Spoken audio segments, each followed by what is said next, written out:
Thursday, June 3rd, and I am on top of something mountain. Bald, obviously. The smart people drove and just walked this far. But we're hikers, so we went ahead and been walking for over an hour now to get here. But it is pretty. And there's my partner, all ready for rain. It's a 50% chance of rain. So that means one of us will get rained on and the other one won't. That's what 50% means, right? I'm hoping I'm the one that doesn't get rained on.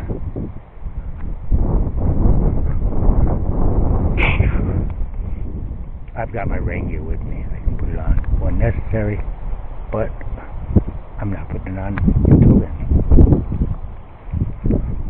And it'll be an instant downpour. I'll regret that decision. I also did forget to put the tarp in my backpack. So, can't just stand somewhere for half an hour. Gotta be out of it. Alrighty. This is a gorgeous view. It's one of the better ones I've bumped into. Wow.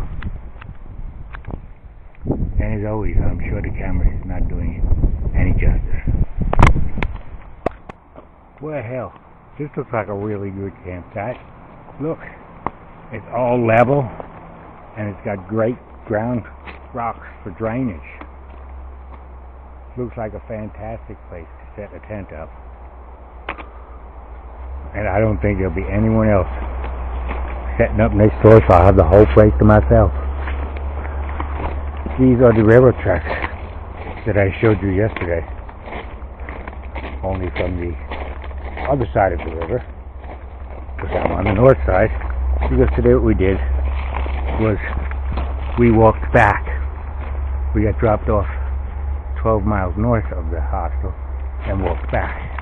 As with yesterday, we got dropped off 11 miles south where we had to depart the day before and walked north to the hostel. Same basic thing. Only this time,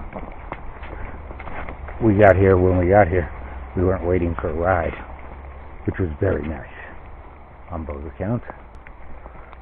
Tomorrow, because again we had to extend our stay another day, what happened with the mattress thing is we couldn't really find the hole. Did what we could, submerge it. It wasn't a big enough pool to submerge it in, so we were submerging sections, squeezing, manipulating. Anyhow, make a long story short, we didn't find a hole consistently. Left it out overnight, standing, with no pressure on it. Nobody was on it, and it retained the air. And then put a little bit of pressure on it and left it in the cabin while we were walking, and it was much softer than it was when we left. Therefore, it was pretty tough, and one of the other hikers suggested what I suggested in the beginning. Nemo's a big company. You paid for a premium mattress. They will probably stand behind it. The one thing about paying very high prices for very high quality exclusive gear is the companies usually stand behind it without much difficulty. If you have a failure, they know what they're doing is they just said, okay, where are you? We'll send you another one overnight. Bam. Now when you get it, destroy the old one and send us a picture of the destroyed one. Because all you have to do is take scissors and cut the area around the valve out. Because they don't want people just calling them to get an extra mattress. They're not stupid. So, but they're very honorable and very honest. And, you know, it was explained that she's through hiking and really can't wait. You know, not like I've got a week. Because in order to make another day, you got to buy another mattress to sleep on. So, they were sensitive to that issue. And they know that through hikers can badmouth them and ruin their reputations, although you don't actually have to say anything like that. It's an implied threat in the mind of any good company that on unhappy customers I will go ahead and blab. And you know, you're talking like my mattress normally sells for $160, $180. I got it on sale for $120. Hers was $170, and I think she paid full price for it. So, you know, that's part of the price. Is the great service and the great warranty. Anyhow, yeah, we have to stay another day. That's where I started with that start, because it'll take a day to get here, and that's assuming the U.S. Postal Service is getting back to some sense of normalcy, and I think they are, and I hope they are. All right, I have my package. I wrote a nice little letter to my wife last night. My package should be at Boots Off Hostel in a week to 10 days from now, and that'll be at I think it was mile 420ish, and today we got dropped off at like 350, so it'll take us, you know, I figure 10 miles a day, 70 miles roughly.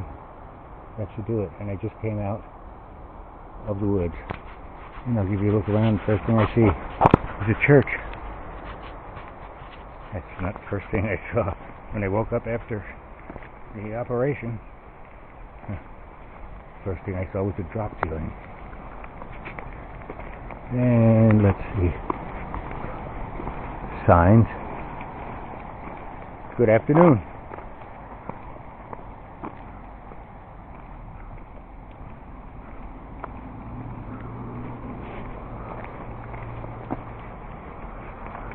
It looks like the standards there. A lot of times if there's something going on, a recent bear problem or what have you, you will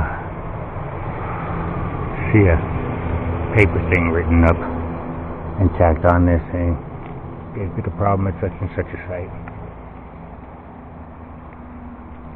And there's nothing on the backside.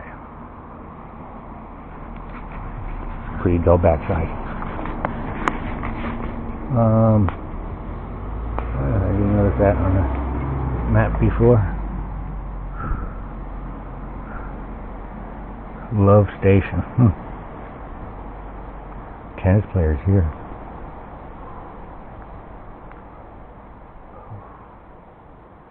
I think this is where we are. I don't know that. I don't think they have a "You Are Here" sign, which is always disappointing. I always like to see the "You Are Here." But, okay, I should turn this off because I'm just talking and rambling. And I need to go to the hospital so I can get cleaned up and eat.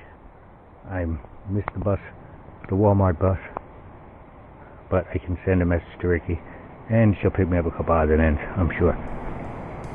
Later. Bye-bye.